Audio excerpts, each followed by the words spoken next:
Greetings and good morning, everyone. Pete Pardo here from Sea of Tranquility. Welcome to another edition of Classic Album War. You guys ready for some space rock? I know you are, because plenty of you have been asking for month after month after month after month for me to talk a little bit about Hawkwind and Eloy. Well, guess what? I'm going to put them both together today. All right? So we're going to take a look at two of my favorite albums from both bands.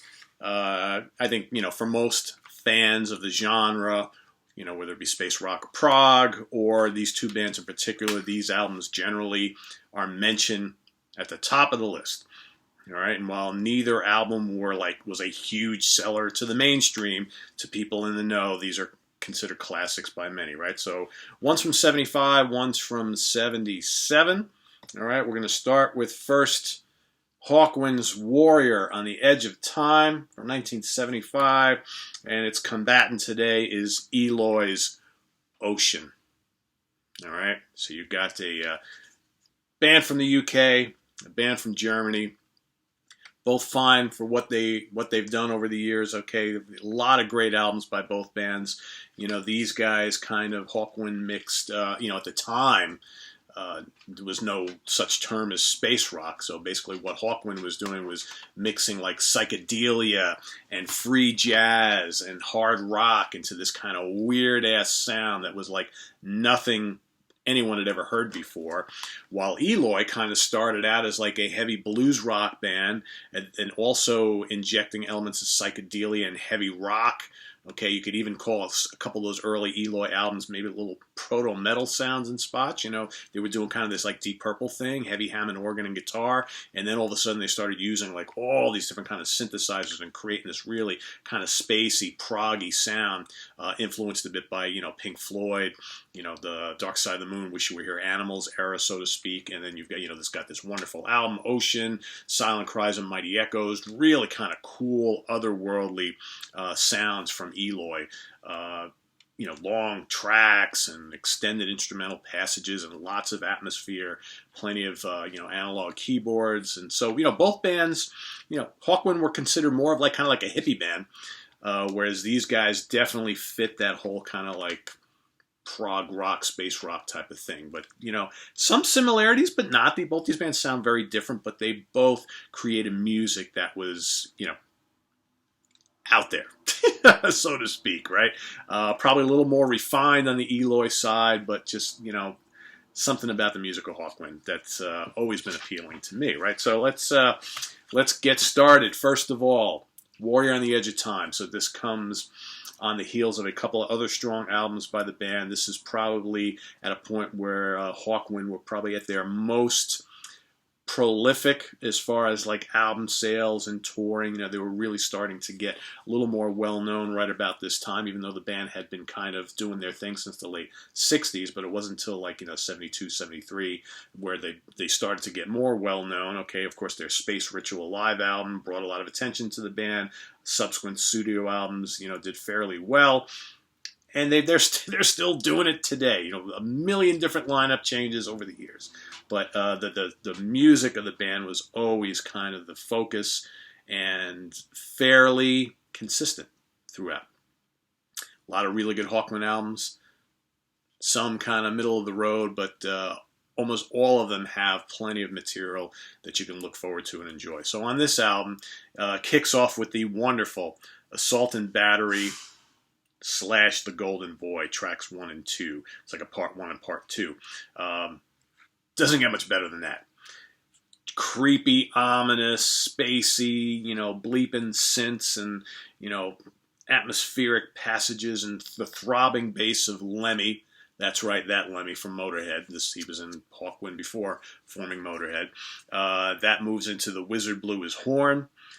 Okay, of course you know who the wizard blowing his horn is, right? Oh my God! Yeah, we might as well just let's go over the lineup right for this album, because we were talking about Nick Turner just then. Of course, I'm going to need my and this booklet is in red and I can't read anything. So when all else fails, let's go to the actual Wikipedia page for the full lineup of the band at this time. So we've got, all right, Dave Brock on guitar, keyboards, vocals, a little bit of bass. Nick Turner on saxophone, flute, and vocals. Lemmy, Ian Kilmister on bass guitar and vocals, Simon House on violin, Simon King on drums and percussion, and Alan Powell on drums and percussion, with author Michael Moorcock guesting on vocals on 2 tracks, because of course they had a nice relationship with Michael Moorcock, the fantasy book writer who helped them with lyrics and occasional vocals. He was almost like a kind of part-time member of the band through the years, right? So, all right, so where do we leave off here? Let's get back to the damn track list, right?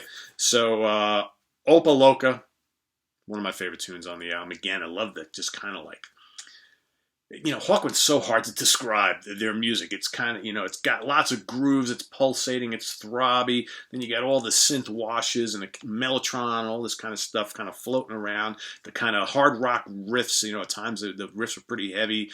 The just tremendous bass playing of Lemmy, the drums and percussion. It's just this weird ass sound that I just find so damn appealing. That's followed up by the Demented Man, and then side 2 of the LP is Magnu. Love that epic track. It's got all sorts of different textures and feels to it. Then Standing at the Edge. Always love about Hawkwind, you know, you got a couple of guys in the band sing, right? And you got Moorcock helping out here. Lots of effects on the vocals. It sound, you know, half the time it sounds like that they're singing or talking through a vocoder. Of course, they're not, but it's just adding all these strange effects to the vocals. Spiral Galaxy 28948. Then you got Warriors, all right, Dying Seas, and Kings of Speed. Kings of Speed climaxes the album more of like kind of like a heavy rock kind of punk feel, because you know, Hawkwind also had this little bit of a punk edge to their music as well. And then of course the B-side from this period is the song Motorhead, written and sung by Lemmy. Of course, he would be out of the band shortly after, of course, start up his own band called Motorhead, and they would adopt that song. So a really, really cool album. Great artwork too. You know, if you get the reissue, the remaster, comes with a cool booklet with all sorts of great photographs and stuff like that. One of my favorite Hawkwind albums, if not my favorite Hawkwind album. On the other side of the token, from '77, all right, Frank Borneman and Company, Eloy's Ocean. All right, let's be fair here. Let's talk about the lineup first. Let's go over to, let's see what we got. So Frank Borneman on electric, acoustic, and process guitars, lead vocals. Klaus-Peter Matzioil, or however he says his name, on bass, backing vocals. Detlef Schmidtchen on Mini Moog, ARP synthesizers, Mellotron, RMI keyboard, computer, voices, Hammond organ, xylophone, and Jürgen Rosenthal. Probably heard that name before, right? Didn't Jürgen play with the Scorpions at some point? Yes, he did. Well, he was also hold on. He also was in Uli Roth's band. Let's just see exactly who he played with. Yeah, he played with Scorpions, Eloy, Dawn Road. Yeah, he's been around. A band called Echo Park. Yeah, he played on Fly to the Rainbow, and he played on a bunch of Eloy albums in a band called Echo Park. So, kind of cool. And he's, of course, on drums. I don't know if I mentioned that or not. So, anyway, back to the album. So, Ocean, a concept album, obviously all about, you know, Poseidon, god of the ocean, right? So, we've got 4 lengthy tracks on here. Poseidon's Creation, Incarnation of the Logos, Decay of the Logos, and Atlantis' Agony at June 5th, 8498, 13 p.m. Gregorian Earth Time. All right, that's like the longest one at 15 minutes and change. This album plays, you know, if you love concept albums, I mean, from track 1 all the way to the end, it kind of like reminds me a little bit of Pink Floyd's Animals, in that you got a lot of thematic structures that kind of carry over from track to track, but it's almost like each track just kind of bleeds into the next, and you've got, like, you know, Frank's kind of dreamy vocals and his biting lead guitar lines, but loads of keyboards all over this album, giving it a very, very spacey, otherworldly, just kind of like this floating quality. You know, I mean, the one thing that really strikes me about this album, seeing as the album is, you know, the title of the album is Ocean, right? And it's all about kind of the sea and mythology and all that kind of stuff. you really get this feeling listening to this album that you're just kind of like, in like an underwater kingdom and all the stuff that's going on. That's kind of the whole album has this feel to it. It's not as an aggressive an album as like a couple of ones like Silent Cries and Mighty Echoes and a couple other albums that come after that, which have more. It's more riffy, a lot of more sizzling lead guitar and stuff like that. This album is more about like textures and just like atmosphere, and quite well constructed. Not the easiest listen in the world. All right, this is something this is definitely not something you just kind of like put on in the background, and this is something you sit down, listen to, and immerse yourself into all the kind of majesty and the grandeur that's going on here. And I tend to not pull out like individual tracks, because for me, this plays out like a whole, what is it? Christ, like 45 minutes long. It plays out like a whole thematic piece, basically. And that's kind of how I've always approached Ocean. All right, it's something that I like revisiting from time to time, and that cover art is just fantastic. I always love the cover to this. In fact, let's show it in all its glory. Right? This is the way it's meant to be seen.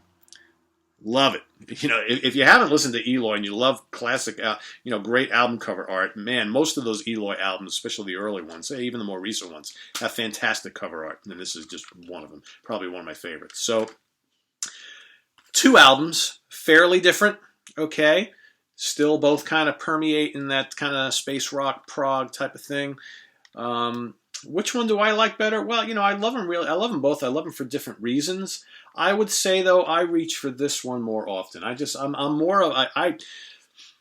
probably a little bit bigger of an Eloy fan than Hawkwind. Not by much, because I love them both. Like I said, I like them for different reasons. I tend to, when I reach for Eloy these days, I tend to go to Silent Cries and Mighty Echoes, the album that came after this, more than this one. And out of all of their albums, I listen to the earlier ones the most. Those ones that are kind of like heavier albums that are more in that kind of like Deep Purple, psyche, proggy type of thing, with really heavy Hammond organ and bluesier guitar riffs and stuff like that. So those early albums I tend to reach for a little bit more. But man, I love the expertise that went into this album. I mean, this is like, such a professionally done masterpiece. That again, if you haven't heard it, you need to. Because I think if you're a prog fan and you've never experienced Eloy, or if you just love kind of like spacey music, like that early Pink Floyd stuff, you'll really dig this. But I like this album a little bit better. There's just this kind of quality to these songs that again, it's all these different songs, right? It's not like a whole theme like this, but there's like this oozing miasma of weird sounds going on this album, and I love Lemmy's bass on here, Dave Brock's guitar work, and I think Nick Turner is all over this album, and the synth work is, and again, the keyboard work on this is outstanding too. You really can't go wrong with either one. It's just this kind of there's this psychedelic spacey nature of this album, and there's a handful of tracks on here that just completely do it for me. So I'm going to give it a little bit of an edge here. All right, it's a split decision, I think, because there might be some days I'm like, you know what, I'm going to reach for Eloy, but I think in this battle, I'm going to give it to Hawkwind, 116, 114, 114, 116, 115, 113.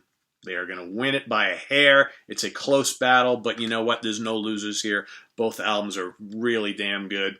Okay, so I hope to do more of this type of like space rock type stuff, because there's a lot of great albums out there. And I know so many of you have been asking me to do more Hawkwind on this show. So I've worn another Hawkwind shirt for you today, right? 2 days in a row. What do we got? This classic album cover, right? But yeah, we'll be having more Hawkwind in the weeks and months to come. You know what we've got coming up soon, guys? Probably by the end of the month, I've got like a bunch of more of these regular classic album wars coming up over the next couple weeks. But then I believe starting in September, I'm going to do classic live album wars for a couple of months. All right, so no doubt you're going to get to see Hawkwind in that. Probably Eloy too, because they have a great live album out released in the '70s as well. So maybe we'll have a rematch between the two bands. You never know, right? You never know. So anyway, visit us on the web at www.seatranquility.org. We're on Facebook. We're on Twitter. Of course, we're here on YouTube every damn day.